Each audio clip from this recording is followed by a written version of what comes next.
The world knew him as the most powerful man on earth, the commander-in-chief of the largest military force in human history, the sole custodian of the nuclear codes, the 37th President of the United States.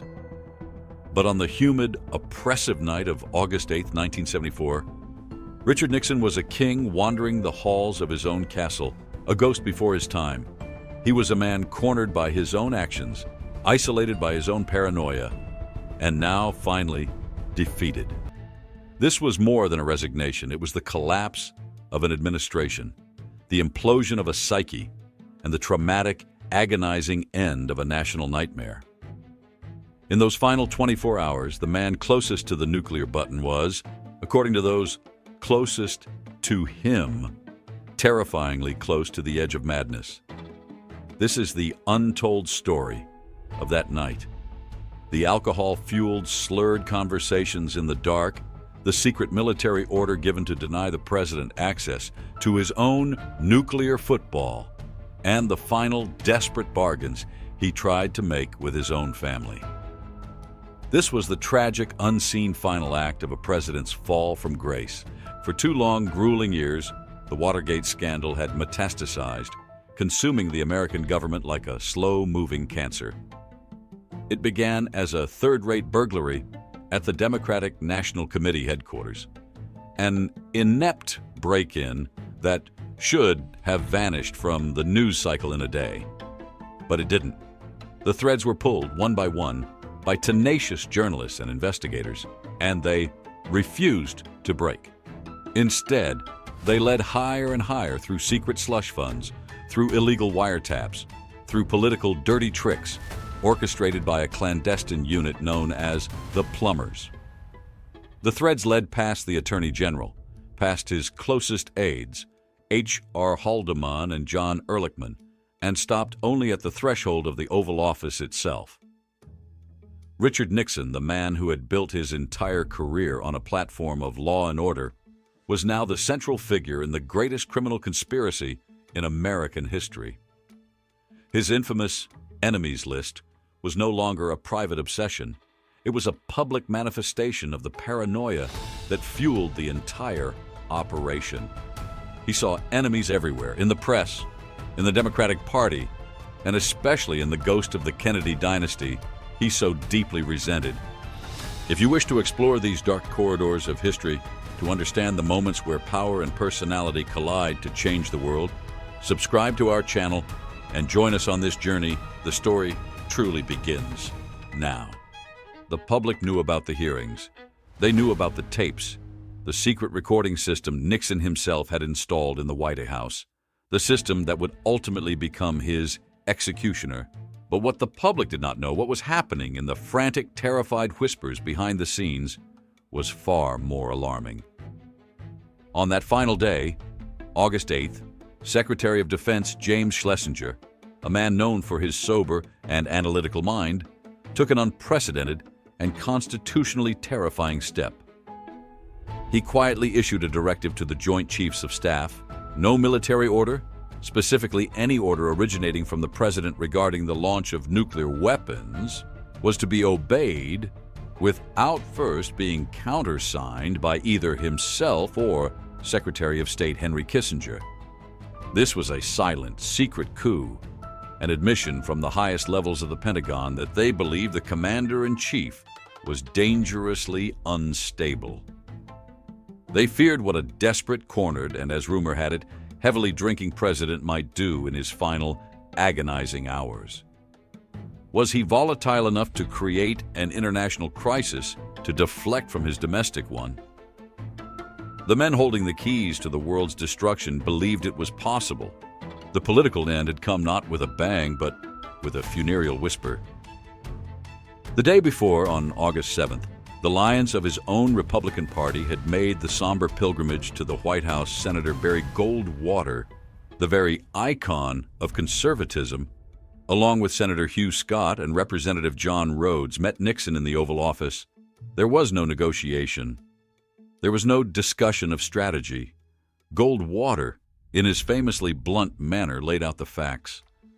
The smoking gun tape released just 2 days prior, in which Nixon was caught red-handed approving the Watergate cover-up, had eviscerated his support, Goldwater informed the president that he had, at most, 15 votes left in the Senate, not nearly enough to save him from impeachment and removal from office. The fortress had been breached. His most loyal soldiers were laying down their arms. For Nixon, the fighter, the man who had built a career on surviving impossible odds, this was the ultimate, unforgivable betrayal. That evening, as the sun set on August 8th, the reality of his political death began to sink in. The White House was a tomb, the mood suffocating outside the gates. Crowds had gathered, their chants for jail to the chief faintly audible. Inside, Nixon paced the Lincoln sitting room, a room steeped in the history of a president who had faced a true national schism. He summoned Henry Kissinger, the one man who had transcended the scandal, the intellectual giant who served as his bridge to the outside world, according to Kissinger's own memoirs. The scene he found was devastating. The president was distraught, his speech slurred, his face etched with a profound, almost primal grief. He wasn't discussing policy. He was confronting his legacy. "Will history treat me more kindly than my contemporaries?" he pleaded. He spoke of his mother, of his hard-fought victories, of the enemies who had finally brought him down. It was in this moment of raw vulnerability, as the most powerful man on earth openly wept, that the true weight of the fall became clear. This was no longer about politics, it was a psychological unraveling. And as the two men reportedly knelt in the middle of the room in a moment of anguished prayer, the night was far from over. Nixon's political battle was lost, but his most painful confrontation was yet to come. He still had to face his family. The Lincoln sitting room on the second floor of the White House residence was not a place of comfort that night. It had become a crucible. It was a courtroom where the final, agonizing judgment was not political but personal. Pat Nixon, a woman of profound and tragic reserve, was there. She had endured decades of her husband's brutal, all-consuming ambition with a forced, fragile smile, a woman who famously admitted she hated politics, yet had been chained to it her entire life. Now, she was facing the ultimate public humiliation, the first lady in history who would be forced to flee the White House in disgrace. Her daughters, Tricia and Julie, were also present. Tricia was heartbroken, but it was Julie, Nixon's most loyal and ferocious defender, who refused to accept the verdict. For months, Julie had been on a relentless public campaign, defending her father with the loyalty of a lioness, convinced of his innocence and the victim of a partisan witch hunt. When Nixon finally confirmed his decision that he would go on television the next night to resign, the room fractured. Julie, in tears, argued, pleaded, and insisted he could not surrender. "You can't," she implored. "You can't give in to them." She insisted he could still fight, that he could take the battle to the Senate floor, and somehow, against all logic, win. This was perhaps a crueler blow to Nixon than the political betrayal. The defection of his party was a tactical loss. Disappointing the pure, unwavering faith of his daughter was a personal agony that cut deeper than any political maneuver. This family drama was a microcosm of Nixon's entire presidency. His needs, his ambitions, his crises had a gravitational pull that swallowed whole everyone who came near him. He was a man who demanded absolute, unquestioning loyalty. But in the end, he offered only chaos and ruin in return. The confrontation was not about the state of the nation. It was about a family finally being torn apart by the weight of the secrets and lies they had been forced to carry. And while this deeply personal, almost Shakespearean tragedy was unfolding in the private residence, a very different and far more clinical play was being staged just one floor below. The West Wing was a hive of controlled, calculated panic. General Alexander Haig, the steel-spine chief of staff who had, for months, become the acting president in all but name, was managing the mechanics of the transition. He was the bulkhead, the barrier protecting the actual functions of the state from the emotional volatility of the president. He was the one coordinating schedules, ensuring the continuity of government, and, most importantly, liaising directly with Vice President Gerald Ford. The transfer of power was already in motion. Nixon was still technically the president, but the presidency, the institution itself, had already moved on. Henry Kissinger, having extracted himself from the emotional wreckage of his meeting with Nixon, was also in contact with Ford. The world could not stop turning simply because the American president was having a breakdown. The Cold War was still hot, alliances were fragile, and the world needed to know that the nuclear-armed superpower was stable. This stark, clinical reality, that the vast machine of government was already preparing for his absence, while he was still agonizing over his legacy, was the final cold truth of his irrelevance. The king was dying, and the court was already turning to hail the new king. The family's desperate pleas could not change the political math.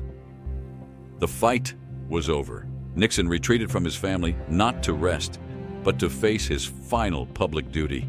He had to tell the nation. The speech had been in quiet preparation for days, a grim task assigned to his chief speechwriter, Ray Price.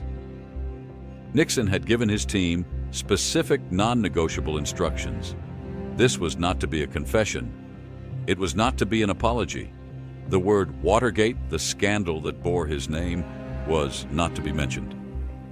He would frame his departure not as a removal for criminal acts, but as a necessary noble sacrifice for a nation paralyzed by political division.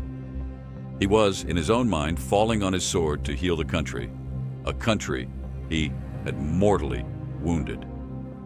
This narrative was crucial for his legacy. He would admit to misjudgments, but he would never, ever admit to crimes. As the final edits were made, the speech became a masterpiece of political deflection, a final act of spin from a man who had mastered the craft. As the clock ticked relentlessly toward 9 p.m. on August 8th, Richard Nixon prepared to walk that last, lonely corridor to the Oval Office, the cameras waiting. He adjusted his tie, smoothed his suit, and prepared to face the nation. At precisely 9 o'clock Eastern Time, the red tally lights on the television cameras blinked to life. Richard Nixon sat composed, almost rigid, behind the resolute desk in the Oval Office. This was the room he had fought his entire life to occupy, the epicenter of global power, and he was now about to be the first man in history to surrender it in disgrace. He looked directly into the camera lenses, addressing an estimated 90 million Americans who had gathered in their living rooms to witness the unprecedented, humiliating spectacle. His delivery was a masterpiece of control, almost robotic, his voice steady but hollow. He began not with the scandal, but with his triumphs, a final attempt to write the first draft of his own obituary. He spoke of his historic opening of China, the strategic détente achieved with the Soviet Union, and his role in ending the war in Vietnam. He was reminding the nation of the statesman, not the conspirator. Then, he arrived at the unavoidable point, not with a confession, but with a cold political calculation. "I have never been a quitter," he stated, a familiar refrain from his political playbook. "But as president, I must put the interest of America first." He explained in detached terms that because he had lost his political base in Congress, he could no longer effectively lead a nation paralyzed by the partisan conflict, and then the words that stopped the world. "Therefore, I shall resign the presidency effective at noon tomorrow." It was exactly as his speechwriter Ray Price had crafted it, under his explicit direction. The word Watergate was never uttered. The word impeachment was never spoken. There was no apology for the crimes, no admission of guilt for the cover-up, no hint of remorse for the constitutional crisis he had personally engineered and inflicted upon the nation. It was a political statement, not a personal one. He was admitting to a loss of political support, not a loss of moral authority. As the cameras switched off, a profound collective sigh washed across the United States. The national nightmare, as his successor would soon call it, was finally over. But for millions, the relief was tainted by a bitter, unresolved anger. The king was abdicating, but he was refusing to kiss the ring of justice. Back in the private residence, the atmosphere was suffocating.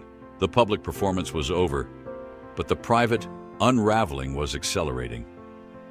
While the nation processed the news, Nixon's fragile composure, held together by sheer willpower for the cameras, began to disintegrate completely. According to accounts from those present, he retreated not to sleep, but to the solitary, shadow-filled confines of the Lincoln sitting room, a space that had become his bunker against the world. It was here that the true depth of his despair became terrifyingly clear. He began to drink, not just a social glass, but heavily, seeking an oblivion that could numb the raw, profound humiliation of his total and absolute defeat. He reportedly summoned Henry Kissinger again, not for policy, but for solace, in a display of vulnerability that stunned the Secretary of State. It was in this state of inebriation and emotional agony that he was said to have wandered the halls of the White House in the early morning hours, a tragic, Lear-like figure raging against the storm of his own making. This is when the most bizarre and perhaps most human moment of his downfall occurred. He allegedly stood before the towering, imposing portrait of Abraham Lincoln, the president who had saved the Union from a war that truly tore it apart.